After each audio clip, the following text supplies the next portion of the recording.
পুলিশের সামনে রেঞ্জ অফিসারকে প্রাণে মারার চেষ্টা এবং হুমকি কাঠ মাফিয়ার। গ্রেপ্তারের নির্দেশ সত্ত্বেও দাঁড়িয়ে ঘটনা দেখল রাষ্ট্রপতি কালার্স প্রাপ্ত পুলিশ।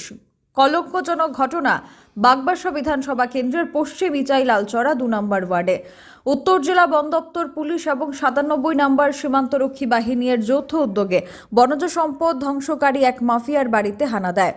উদ্ধার হয় বিপুল পরিমাণ অবৈধ মজুদ চেরাই সেগুন কাঠ সহ অসংখ্য কাঠের তৈরি সামগ্রী। ঘটনা শুক্রবার বাগবাসা বিধানসভা কেন্দ্রের পশ্চিম ইচাই লালচড়া 2 নম্বর ওয়ার্ড এলাকায়।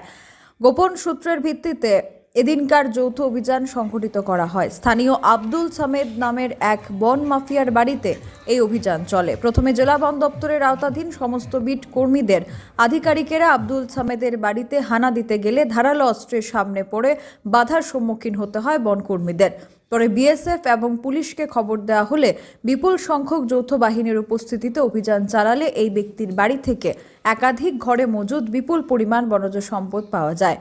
বর্তমানে উদ্ধার কার্য চলছে বন দপ্তরের। Bureau report, social Bangla.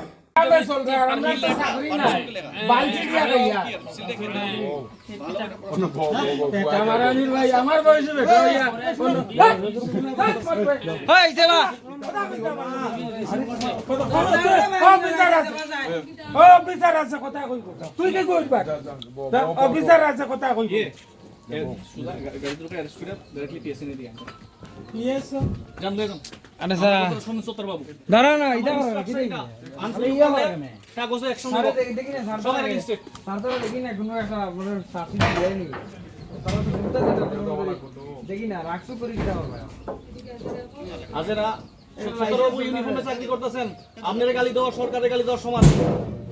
আপনারা অসহযোগিতা করা সরকারি কাজে অসহযোগিতা করা সরকারের অসহযোগিতা করা সমান। আমি পার্সোনালি এখানে আইছি না, আমি সরকারের একজন রিপ্রেজেন্টেটিভ হিসেবে এখানে আইছি।